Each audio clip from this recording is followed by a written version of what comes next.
Textron drone deploys on U.S. Navy destroyer as contractor-operated ISR node. National Harbor, MD Textron Systems has its Aeroson small unmanned aircraft system deployed on one U.S. Navy destroyer in the Pacific, and will be operating on a second by the end of the year, a company official told Defense News. The Aeroson system had been operating off the Navy Expeditionary Sea Base Herschel Woody Williams for 3 years, with the system carrying an intelligence, surveillance and reconnaissance (ISR) payload and a wide area search payload to support maritime operations in the Atlantic. Wayne Prender, Textron's Senior Vice President for Air Systems, said in a March 31 interview. In September, the Navy awarded the company a multi-year contract to integrate and operate the air system on 2 U.S. 7th Fleet-based destroyers. The first ship is now deployed following an integration period and operational evaluation.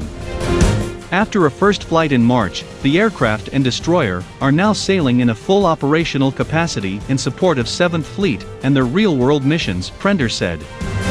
We really believe that Aeroson and its operations are setting conditions for future unmanned Navy programs by providing real-world operational deployable mission sets, really showcasing the value of organic air assets and unmanned aircraft assets to those ship captains, he said.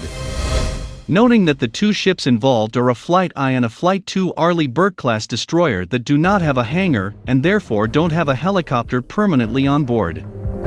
Our small footprint and our streamlined logistics really enable a ship, and that ship's captain, and its crew that would otherwise have no eye in the sky. We provide them that organic capability at a fraction of the cost of a manned system and utilizing common logistics that they already have on board, he added. Prender made clear that Textron isn't trying to replace any manned helicopters on surface ships.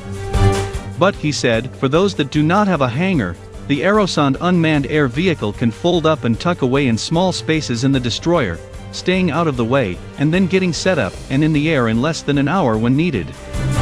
For those ships that do have hangars and organic helicopters, Aeroson could supplement the helos and do ISR and other missions at a much lower cost, he said, preserving the manned helicopters for more pressing missions only they can accomplish. Textron employees are deployed on the destroyer today, operating the UAV as a contractor-owned/contractor-operated asset. The Navy essentially pays for the data the UAV obtains, which is piped directly into the Combat Information Center on the ship and used by the crew to understand the environment and plan their missions. Chief of Naval Research Rear Admiral Loren Selby said in an April 5 speech at the Navy League Sea Air Space Conference that he wanted to look more seriously at this CO/CO model in the future, saying the Navy didn't need to buy hardware in some cases, but rather needed to buy the ability to gather data.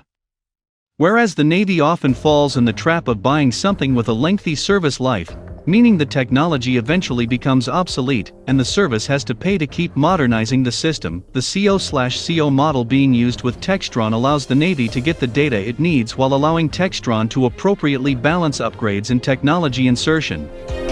Prender said there are several ways to expand today's operations, if the Navy chooses to do so.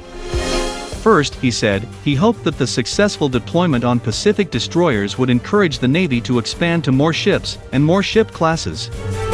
The contract could even be set up so that a certain number of Aeroson UAVs and Textron teams move from one ship to another, based on mission needs. Second, he said, Textron or third-party vendors could develop additional payloads.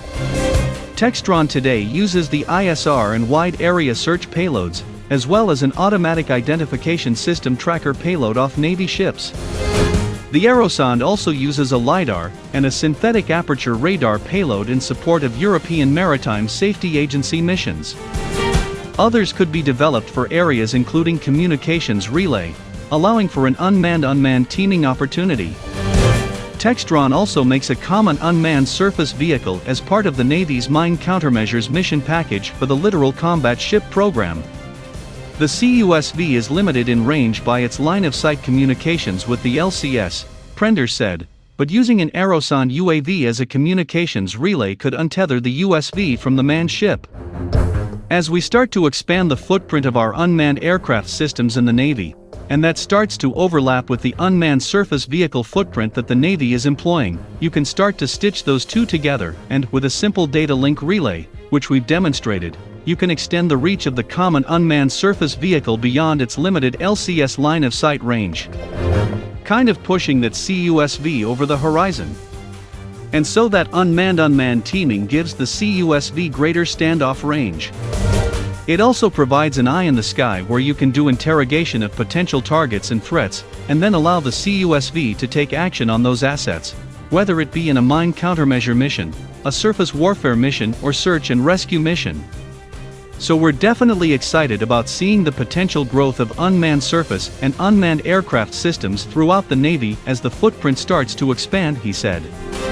Prender said the company would be working to get the second Pacific-based destroyer ready to employ the Aeroson later this year, as well as using the first deployed system to support Navy exercises and experimentation.